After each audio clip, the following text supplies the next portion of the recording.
रा रे रा ले रे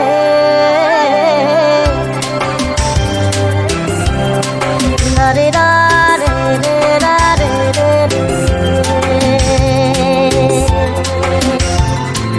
रा रे रा रे रे रे रे रे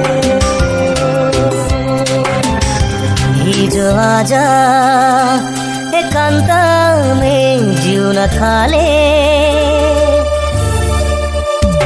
हिजो आज एकांत में जिउन थाले उनलाई भुलाउने प्रयासमा उनलाई भुलाउने प्रयासमा अलि अलि पिउन थाले अलि अलि पिउन थाले पिउन थाले पिउन थाले हिजो आज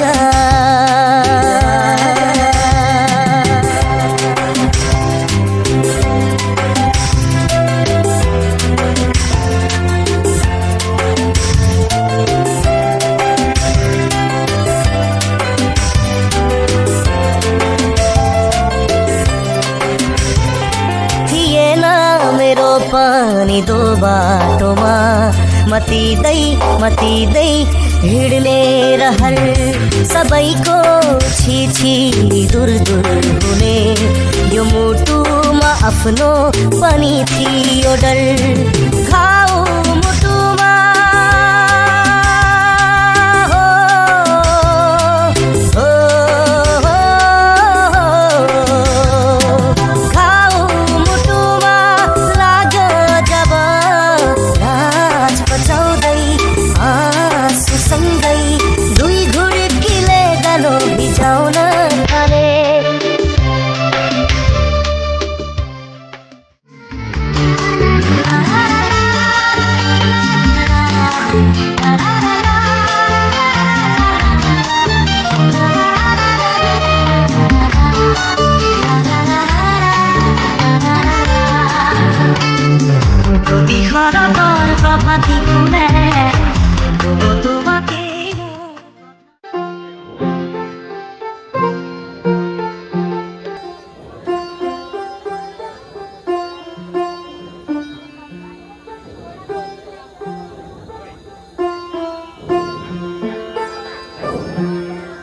राजु ओए राजु राजु तेरो निक्लिने बेला भएन अहिले दाइ आइपुग्छ फेरि चाँडै निक्ली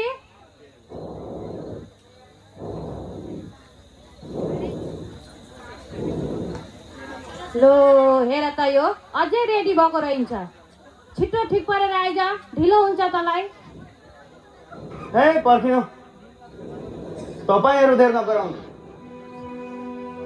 म आज इन्टरभ्यू दिन जान्न के भनिस् मूर्खामी किन गर्छस् दाइले सुन भने दिन्छ नि अहिले मज्जाले मूर्खामी मैले गरेको होइन तपाईँहरू गर्दै हुनुहुन्छ दाइले भने अनुसार गत 3 सालबाट जागिरको नाउँमा इन्टरभ्यू दिँदा दिँदै यताउति दौडेछु तर के फाइदा भयो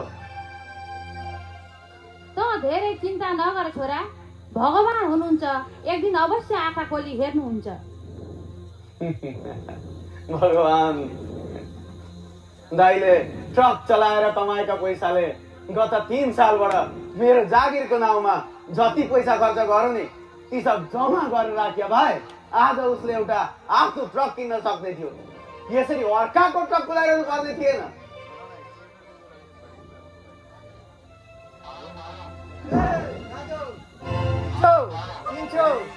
किन किन्दिन कति अर्का गाडी हाँक्नु आफ्नो गाडीको ड्राइभिङको मजा लाग्छ के पहिलो तेरो जागिर त होस् 2-4 महिनाको तलब जम्मा गरेर एउटा गाडी किनिहाल्छु नि त हिसाब मजाले राख्ने अहिले जा कागजपाती ठिक्क पारेर राख आज इन्टरभ्यू दिन जाँदैन अरे हो के ओइ त भोग्लाएको छैनस् तैँले ठिक छिटो जा यस्ता कुरा नगर मैले मेरो गाडीको मालिक बससँग 2000 रुपियाँ एडभान्स लिएर आएको छु तेरो लागि एडभान्स अरू कति एडभान्स लिन्छस् दाइ तेरा एडभान्स का पैसा के यस्ता अनर्थक काममा खर्च गर्नुभन्दा बरु माछा मासु घिउ क्रिम ल्याएर 2-4 छाक मिठो मसिनो खाने गर। हाम्रा मनहरू दुर्बल भए तापनि कमसेकम शरीर त सबल भइरहन्छ। वाह राजु वाह, मलाई उपदेश दिने भइस् त। तर तँलाई त राम्ररी थाहा छ होला नि, पिताजीको स्वर्गवास भएपछि यस घरको सिद्धान्त मैले लिने गरेको छु र मेरो सिद्धान्त कसैले नमानेकोमा मेरो यो शीतल मस्तिष्क एक्कासी रोड्केर आउँछ। ओइ त छिटो जा भित्र, रेडी हो? आमा यसलाई भात दिनुहोस्। आइज छोरा आइज, भात खान जाऊ।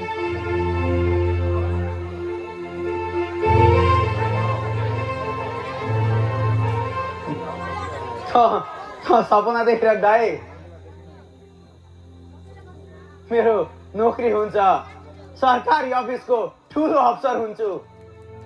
2-4 दिनपछि यसरी इन्टरभ्यूको नाममा दौडिँदै जब मेरा सर्टिफिकेटहरूको उमेर बितेर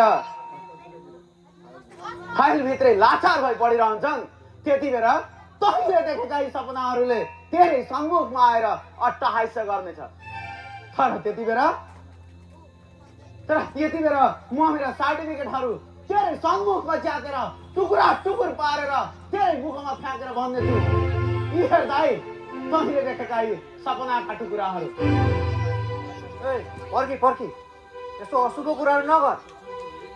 धेरै वर्षदेखि ट्रक इन्जिनको धुवा खाइ धेरै दुःख कष्ट गरी मैले यो मेरो मनमा एउटा रङ्गीन सपना पालेको छु। यो त्यति छिटो ओइलाएर जाने होइन। ठिक छ दाइ, तेरा कुरा राखेर आज जिन्दगीमा अन्तिम पल्टको लागि म जागिरको नाउँमा इन्टरभ्यू दिन जाँदैछु। तर यसपछि एउटा शब्द तेरा मुखबाट म कहिल्यै पनि सुन्न चाहन्न। के? इन्टरभ्यू।